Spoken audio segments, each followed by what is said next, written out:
Hola, ¿qué tal, gente chévere con internet? Me llamo Laura and today we are continuing talking about consonant. Exactly as we do with the vowels, talking about how they work together, we are going to do the same with consonants. We are going to start with what happens when we have double letters. In Spanish, we don't have too much double letters. We only have 4 combinations. And one of them with the N only happens when we have already a word to start in N and we add a prefix. But let's start with the double C. For the double C, the sound is very similar like in English. We can say things like traducción or acceso. Very simple. Then we have the sound of the double L. Double L sounds exactly like the Y.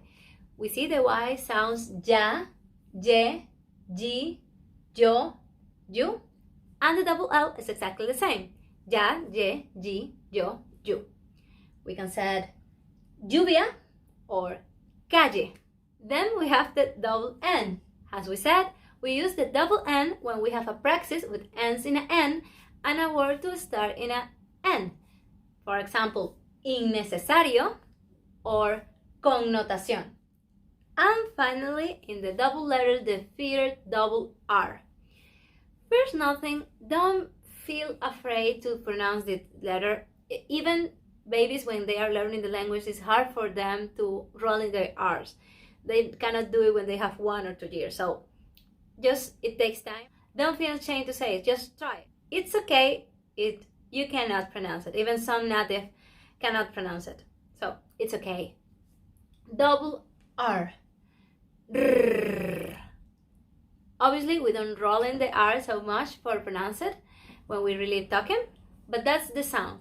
We have these sounds in 2 occasions. First, when we start a word with 1 R, like in ratón, that was the example before. So we have ra, re, ri, ro, ru. Ratón, reto, rima, roca, rueda. That's the sound. And then we have the same sound for the double R when we have it between 2 vowels and we need the R sound. For example, carro, perro. Very important, sometimes the words change the meaning when we don't use the double R. We also have caro y pero.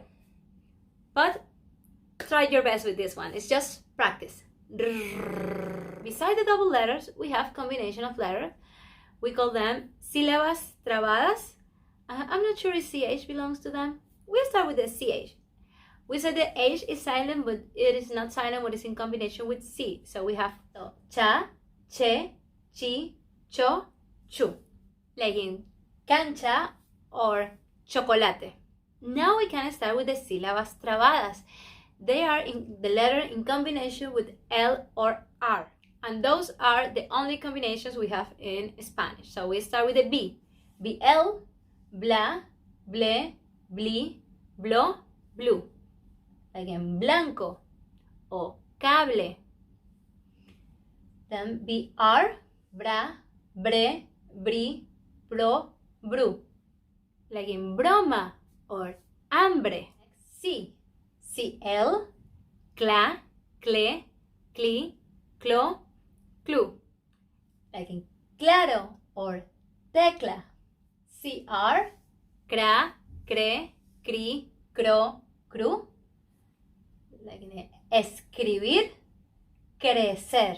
The D is only in combination with R, so it's DR, dra, dre, dri, dro, dru. Dragón, madre.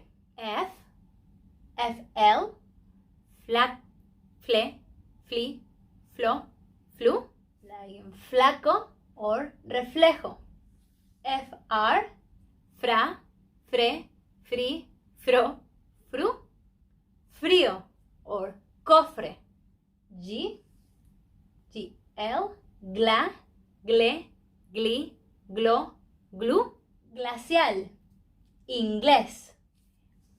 GR, gra, gre, gri, gro, gru.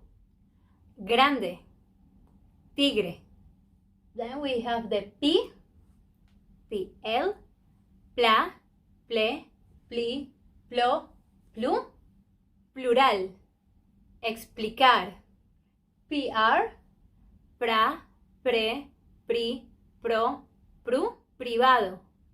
Siempre. And finally, T. TR is more easy first. Tra, tre, tri, tro, tru. Trabajar. Adentro. And the last one is TL because we don't have a lot of words with TL. Well, it's more in the Mexican Spanish, but believe me, they are even hard for me to pronounce.